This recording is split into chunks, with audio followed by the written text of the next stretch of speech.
Today's Protoco examines the invisible reflex starving your brain of oxygen, screen apnea.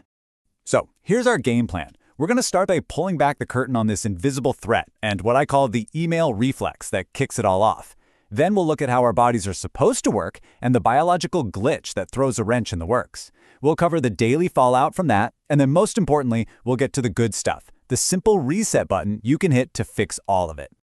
All right, let's dive right into the heart of the problem. We're talking about an unconscious habit, something most of us do without even realizing it, that has a huge impact on how well we think.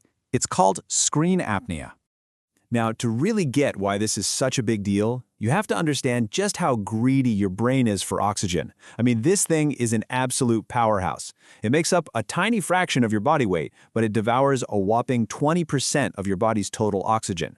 All that oxygen is for one main thing, creating ATP, which is literally the energy that fuels every single thought, every memory, everything. Cut off that steady supply and, well, things start to get fuzzy. And this is the culprit right here. The term screen apnea was first coined by Linda Stone, a former exec at Apple and Microsoft. She started noticing this weird thing she was doing at her own computer. It's that involuntary halt, or that super shallow breathing, that happens the second you get locked onto a screen. And to be clear, this isn't some medical condition. It's a stress response, a direct result of our always-on digital lives. Right about now, you're probably thinking, okay, but do I really do that? Let's walk through a quick scenario that I'm willing to bet is going to feel really familiar. This is how that sneaky little reflex gets triggered, not just once or twice, but maybe hundreds of times a day. So picture this. You're in the zone, you're focused, you're making progress on something important. And then, bam, a notification pops up. It's an email, and the subject line is just one word in all caps, urgent. What happens next? Instantly, your entire world narrows to that little box on your screen. Your shoulders creep up, your head pushes forward, and without a single conscious thought, you stop breathing. You took that quick, sharp inhale of anticipation, but the exhale, it just never happened. And look, this isn't some rare thing. When Linda Stone was researching this, she found that an incredible 80% of people do this. 80%. You know who the 20% who didn't do it were? People like elite athletes, professional musicians, pilots. Basically people who've had to train, really train, how to breathe to control their state of mind under pressure. So here's the key takeaway.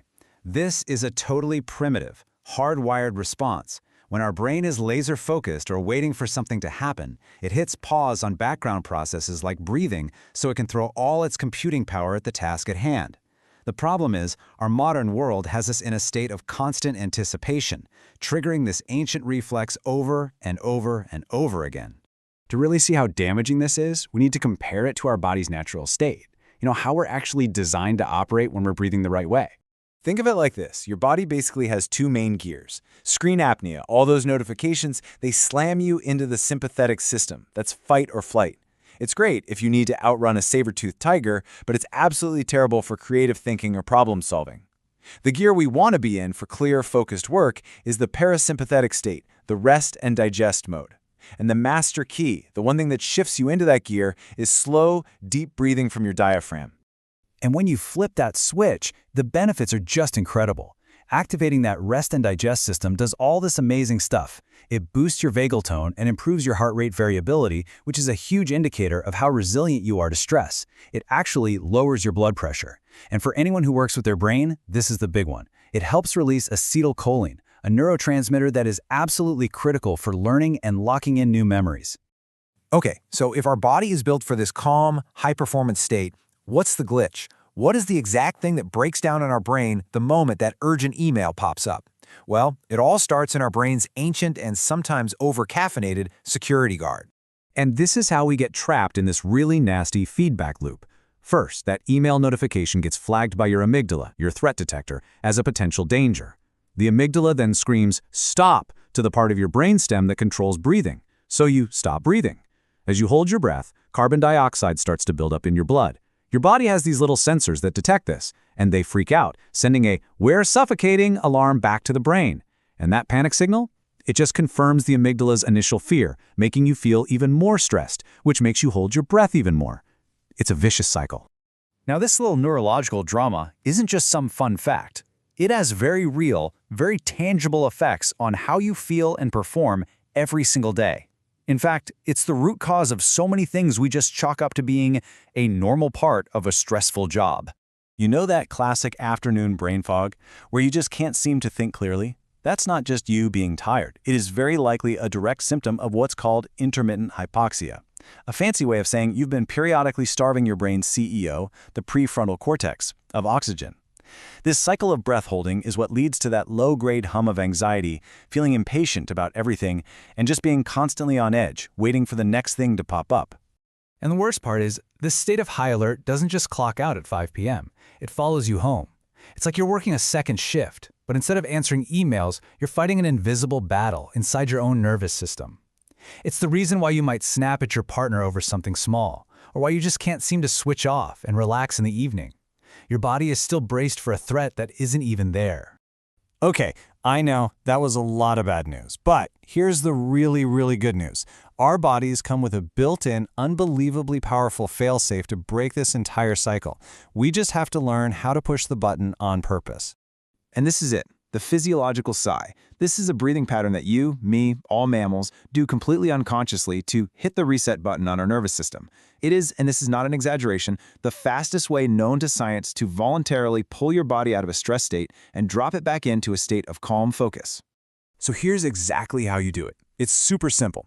You take a nice, deep inhale through your nose. Then, right at the very top of that breath, when you feel like you can't take in any more air, you sneak in a second, shorter inhale. Then, you just let it all go. A long, slow, complete exhale through your mouth. That little double inhale is the magic trick. See, when we're stressed, the tiny little air sacs in our lungs, the alveoli, they can collapse. That second inhale pops them back open, which lets you dump a maximum amount of carbon dioxide and instantly tells your brain that the suffocation emergency is over. Okay, so doing the physiological sigh is an amazing tool to have. It's like a fire extinguisher for stress. But the real goal here is to go from putting out fires to preventing them in the first place. We have to make this a new automatic habit. And the way to do that is to build a system of triggers. Don't rely on willpower. It'll fail you. Instead, stick a little Post-it note on the corner of your monitor. Put a tiny colored sticker on the back of your phone. Set a recurring reminder in your calendar. Whatever it is, when you see that visual cue, it's not a suggestion, it's a direct command, do one physiological sigh, right then and there. What you're doing when you do this is it's actually pretty profound. You are using your conscious mind to reach in and manually rewire a faulty unconscious reflex. You do it enough times, and the new response, taking a deep, calming breath instead of holding your breath, that becomes the new default. It becomes automatic. You are literally taking back control of your own biology. So I want to leave you with this question. This is about so much more than just breathing. It's about waking up to the fact that our ancient biology is struggling in this new digital world. So by taking conscious control of the most basic rhythm of your life, your breath, what else could you get back? Your focus, your patience, your ability to be truly present with the people you care about? The power to reclaim all of it? Well, it's as close as your very next breath.